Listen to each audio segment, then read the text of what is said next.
Egresada de la Facultad de Ciencias de la Salud de la Universidad Tecnológica de Santiago, posgrado en el Hospital General de la Plaza de la Salud con respaldo de la Universidad Iberoamericana, especializándose en medicina de emergencias y desastres, máster oficial en cuidado del paciente, crítico y emergencias de la Universidad de Barcelona, magíster en gestión hospitalaria de la Escuela de Organización Industrial de Madrid. Tiene una maestría en gerencia moderna en salud de la Universidad Católica de Santo Domingo, actual directora médica del Centro de Diabetes, Obesidad y Especialidades. Recibamos a la doctora Grisely Pozo con la conferencia Manejo intrahospitalario del Código ACV.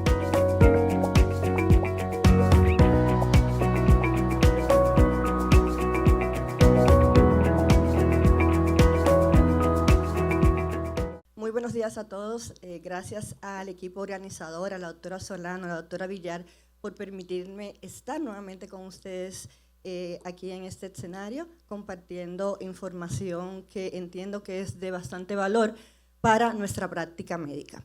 Nosotros vamos a hablar sobre el manejo intrahospitalario del ACV. El ACV es una patología que a mí particularmente me apasiona. Me apasiona porque tiene más de 30 años con un tratamiento específico y todavía en Dominicana, lamentablemente, estamos en pañales. Y básicamente no podemos dejar de hablar de esta enfermedad, de esta condición, sin pensar en la centralidad del paciente. Nuestros pacientes, que definitivamente hoy por hoy se enfrentan a mayor discapacidad, a mayor mortalidad y un peor pronóstico, por no contar con un manejo oportuno de esta patología. Y quiero aquí hablar un poquito de la historia del señor Juan, un paciente que me tocó en un hospital donde definitivamente teníamos muchos recursos, pero no contábamos con el fármaco ideal para manejar esa condición de ACV. Él llegó acompañado con su hijo. Definitivamente nosotros, el personal de salud, médico, enfermera, desde que pasó la puerta, señor de 62 años, con historia de que tenía un déficit focal derecho, que estaba hablando estropajoso, no había que darnos muchos datos para saber que el paciente tenía un ACV. Le hicimos la tomografía, lo canalizamos, pero definitivamente no teníamos el fármaco para tratar esta condición, que definitivamente en el tiempo en el que él llegó todavía era subsidiario de este manejo. Y básicamente solo tuvimos oxígeno, tomógrafo, tecnología, teníamos la camilla, un personal que se educa y que desde hace mucho tiempo está educado en este protocolo, pero definitivamente solo nos quedó ver pasar los minutos y pasar las neuronas, porque cada minuto que pasa, luego de la instalación de un evento vascular cerebral isquémico, 1.9 millones de neuronas mueren y billones de sinapsis cada minuto. Entonces, definitivamente, el señor Juan salió vivo, no volvió a caminar, no volvió a jugar con sus nietos y fue una carga para toda su familia. Lo que faltó no fue voluntad del personal médico que ese día estaba en la sala, sino fallos de nuestro sistema. Yo no tengo conflicto de intereses, definitivamente es un tema que me apasiona y quiero compartirlo con ustedes. Entonces, en el manejo del accidente cerebrovascular nosotros tenemos varios objetivos y es lo que vamos aquí a hablar rápidamente. Reconocer definitivamente los signos de ACV desde donde empieza esta carrera por el tiempo, que es en la casa, donde pasa en la oficina, estandarizar esa evaluación inicial para perder el menos tiempo posible, reducir esas barreras operativas que tiene el sistema, la burocracia, para poder permitir que este protocolo se aplique en tiempo y forma, traducir un montón de literatura que alrededor del tiempo la vamos a ver en unos cuantos slides y que definitivamente tenemos el regalo de que este marzo de 2026 hubo una actualización de las mismas y definitivamente centrada en nuestros pacientes, optimizar el acceso y perder el miedo a ese manejo que es la trombolisis del paciente. Básicamente, datos del 2021, 11.9 millones de accidentes cerebrovasculares, 11.9 millones de ACV estimados en 2021 que se producen alrededor de todo el mundo. 93 millones viven con antecedentes de haber tenido un evento vasculocerebral.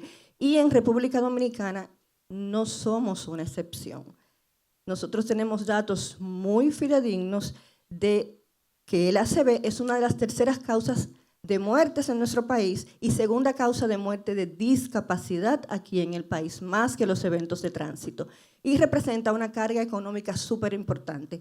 En un paper que hicimos nosotros en una institución donde laboro, la carga económica por estos pacientes ronda de los 1.3 a 2.5 millones en los primeros 6 meses de producirse el evento vasculocerebral. Eso es una ruina para cualquier familia de clase socioeconómica baja en nuestro país y también de clase media, definitivamente. ¿Y por qué enfocarnos en el manejo del ACV isquémico? Porque del 100% de los eventos vasculocerebrales, 85 al 87% son eventos vasculocerebrales isquémicos. Necesitan atención, necesitan un tiempo para su manejo y definitivamente nos tenemos que ocupar de eso, por lo que el tiempo es determinante en el manejo de esta patología. El ACV isquémico sabemos que es esa oclusión, esa detección de esa perfusión a un área de nuestro cerebro, que definitivamente cada una de ellas es importante para hacer todo lo que hacemos y para que se nos permita poder interactuar como seres humanos funcionales. Y básicamente, cada partecita del cerebro que muere por un evento vasculocerebral es un déficit, visible o no, que queda en ese ser humano. Nosotros tenemos dos elementos importantes que alrededor de lo que vamos a ver en nuestra conversación, que es el core, que es esa zona del cerebro que ya murió, el tejido cerebral que ya no podemos hacer nada. Nosotros como profesionales de la salud sabemos que el tejido cerebral que se muere no se recupera. No es tejido recuperable, las neuronas no vuelven a vivir. Y la penumbra es ese tejido comprometido alrededor del core, del núcleo, que es en el cual nos vamos a enfocar porque es el tejido recuperable y es el que va contra la carrera del tiempo que venimos hablando desde el inicio.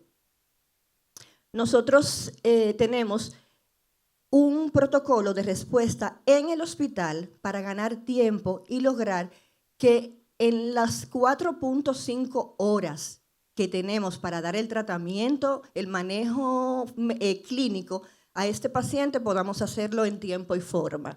Y obviamente es un protocolo que tiene objetivos operativos claros, que son reducir los tiempos puerta-imagen desde que mi paciente llega a la sala de emergencias hasta que llega al tomógrafo y desde el tomógrafo, desde la puerta, desde que llega a la emergencia hasta que llega al manejo clínico o a sala de trombectomía, porque esto, al igual que el infarto, tiene también un tratamiento mecánico que se llama trombectomía.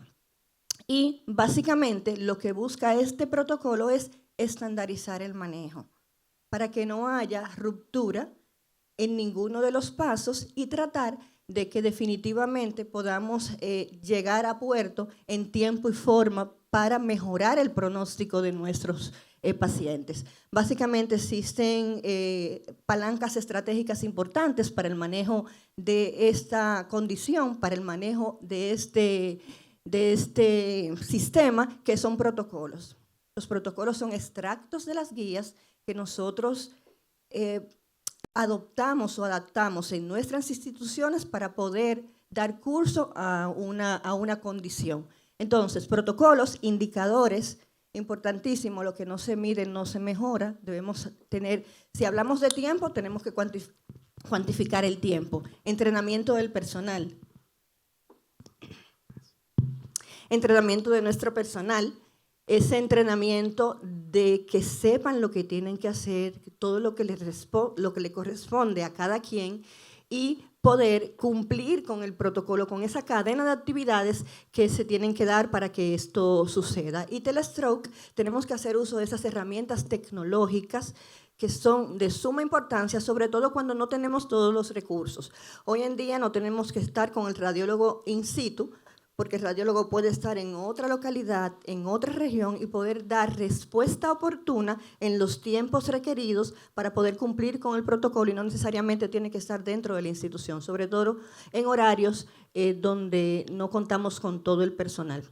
Y esa cadena de atención hospitalaria se compone por la emergencia, el personal de la sala de emergencia, los imagenólogos, los neurólogos intervencionistas, el intensivista, porque este paciente, el destino final es la UCI. Para poder caracterizar el manejo, la Asociación Americana de Stroke y del Corazón establecen una cadena, una secuencia de acciones que tienen que darse para que el manejo se dé de manera oportuna.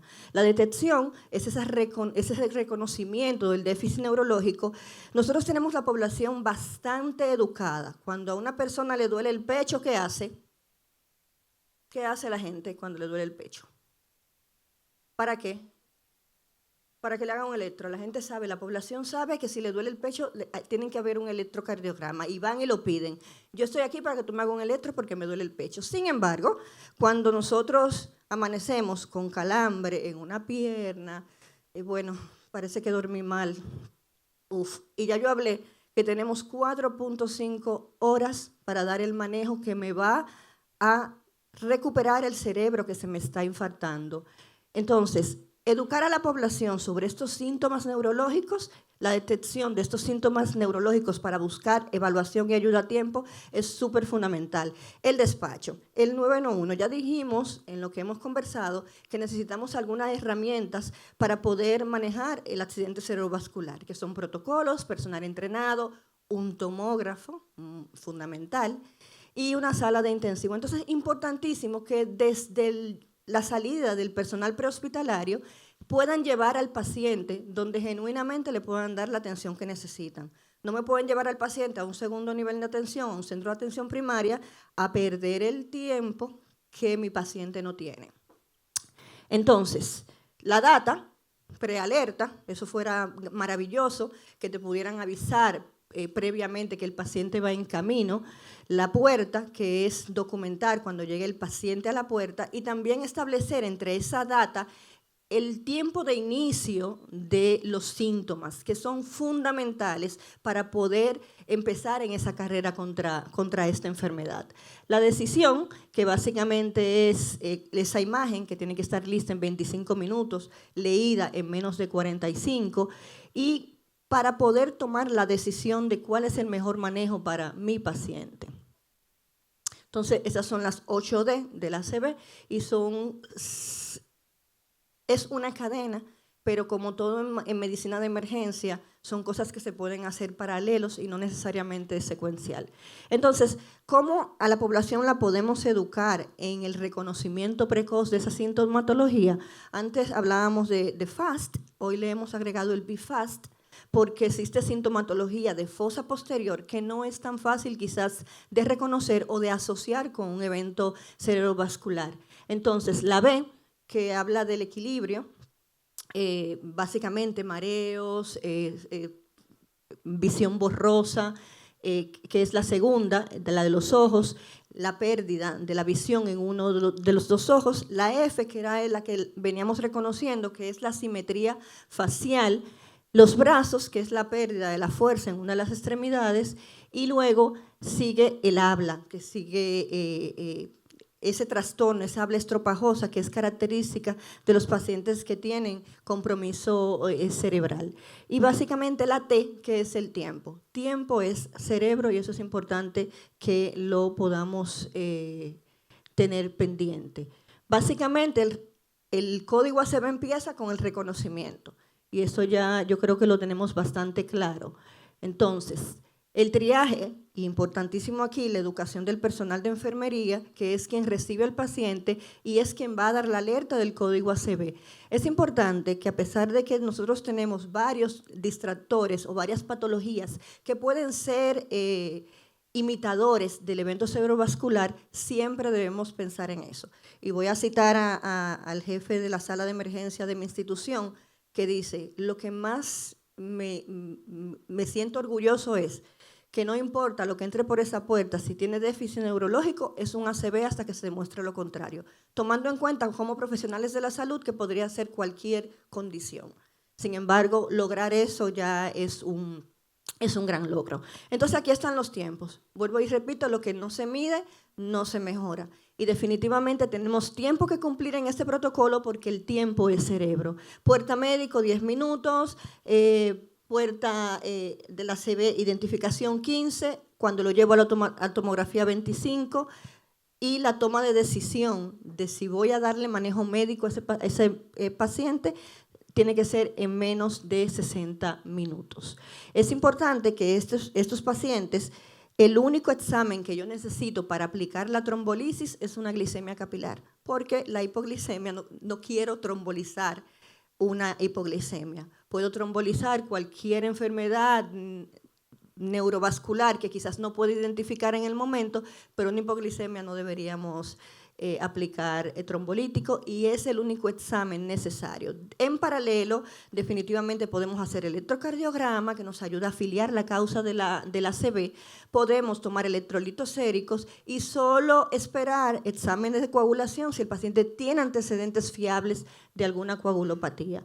Ya luego yo no necesito ningún examen adicional para aplicar la trombolisis y cumplir en tiempo y forma con el manejo de esta condición.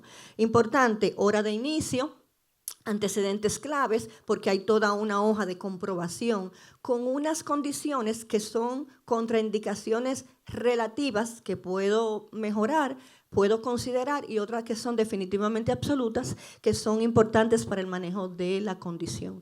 Ya esto es parte del protocolo, hemograma, electrolito, los cuales no me importan los resultados para el manejo de la condición. Vuelvo y reitero, salvo sospecha de coagulopatía, uso de anticoagulantes, que definitivamente quiero ver plaquetas, quiero ver tiempo de coagulación para no comprometer al paciente que ya de por sí por el medicamento tiene un riesgo importante de sangrado, un 5%, y es importante no hacer daño y no aumentarlo. La TAC es la neuroimagen urgente, simple, de inicio. Ya luego hay otros criterios que definitivamente me van a orientar a qué neuroimagen puedo acceder si tengo algunas otras premisas. Esos son algunos imitadores de la ACV, migraña, parálisis de Bell, enfermedades tóxico-metabólicas, trastornos funcionales, que definitivamente vamos a evaluar, y con el examen físico nosotros vamos a ir orientados de si estamos frente a un ACV o a alguna otra condición. Importante que el ACV todo es déficit súbito y definitivamente debemos tratarlo como tal hasta que se demuestre lo contrario. Entonces, para la imagen, ya dijimos que el examen de elección es la tomografía simple. Sin embargo, existen otras condicionantes que yo tengo que tomar en cuenta para la elección de la correcta imagen de acuerdo a las necesidades de mi paciente. En ventana de 0 a 4.5 horas de inicio de los síntomas, la tomografía simple sin contraste. Solo voy a pedir angiotomografía de cabeza y cuello si estoy en el examen físico o por las manifestaciones clínicas que presenta mi paciente frente a algo que me oriente que el paciente tiene un gran vaso obstruido.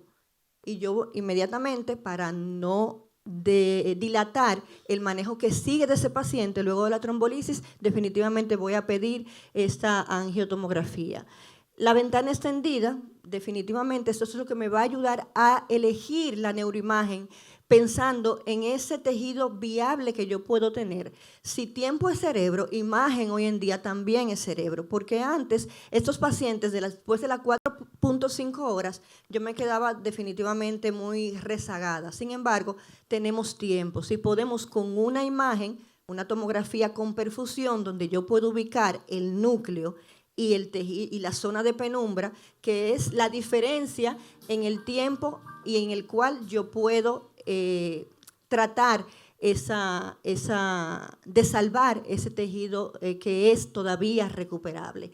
Entonces, estos dos tipos de imágenes me ayudan a tomar esa decisión. Otros pacientes que definitivamente yo no tengo conciencia del tiempo en que empezó el ACV son aquellos que se despertaron en la mañana, se acostaron bien. Yo no sé en qué periodo de la noche pudo haber pasado el evento y debo elegir de entrada estas imágenes que son las que me van a demostrar qué es lo que le conviene a mi paciente. Es importante, el manejo trombolítico es de 0 a 4.5 horas.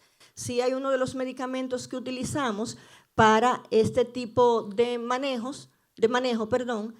que se están investigando en ventana extendida. No vamos a entrar ahí porque no es algo que esté avalado, y básicamente está la Alteplasa, que la venimos utilizando desde hace 30 años en el manejo del ACV, es la que mayor tiene evidencia. Se utiliza una dosis de 0.9 miligramos por kilogramo de peso, la preparamos, el 10% de esa cantidad, de ese cálculo que me dé, lo pongo en bolus y luego pongo la infusión en 60 minutos. A partir de marzo de 2026 se agrega a las guías el Tenecteplase, que es un medicamento que logísticamente se aplica más rápido. Se aplica 0.25 miligramos por kilogramo de peso y definitivamente es mucho más fácil de administrar. Realmente, mucho más evidencia, la Alteplase. Pero la Tenecteplase tiene la evidencia de que es seguro, ofrece ventana logística y es más fácil y te ahorra tiempo para poder seguir o llevar al paciente al otro paso, que puede ser la trombectomía mecánica. Entonces, ya para terminar, porque como dicen por ahí, nos mandaron a callar, tenemos esas ventanas terapéuticas y otros criterios de cuando tenemos estos pacientes con un pronóstico bastante reservado, que vemos que al examen físico podrían tener oclusión de la arteria basilar, que tienen muy mal pronóstico. Entonces esos pacientes deben activarse inmediatamente el servicio de trombectomía endovascular. Si no lo tengo que tener el acuerdo con algún centro que lo tenga para poder mandar este paciente. El manejo de la presión arterial, las guías nos apoyan y hablan de derivar ese mito de manejar una presión por debajo de 140 milímetros de mercurio, y nos habla que lo ideal es tenerla por debajo de 180/105 milímetros de mercurio, la presión arterial. A mayor hipotensión, mayor probabilidad de que nuestro paciente tenga riesgo de pérdida de esta zona de penumbra, que es lo que queremos rescatar, sobre todo en pacientes que fueron a trombectomía mecánica. Entonces, luego de reperfundir, lo ideal es que ese paciente vaya a una unidad de ictus para básicamente un manejo y salvar esa zona de cerebro, señores. Lo que hicimos en la emergencia de dar trombolíticos se puede echar a perder si el paciente se somete a hipotensión, si el paciente no tiene un manejo correcto, una observación adecuada en la unidad de stroke con protocolos específicos para esta patología, por lo cual esto es una cadena que debe de cumplirse desde la emergencia hasta la unidad de cuidados intensivos. Y básicamente, para transformar este manejo debemos reconocer y activar el sistema, que la población aprenda a reconocerlo, reperfundir, no tener miedo a utilizar trombolíticos en función del tiempo. Definitivamente pensar que esos pacientes con afectación de gran vaso necesitan el siguiente paso, que es trombectomía mecánica, usar la imagen para decidir, no para retrasar.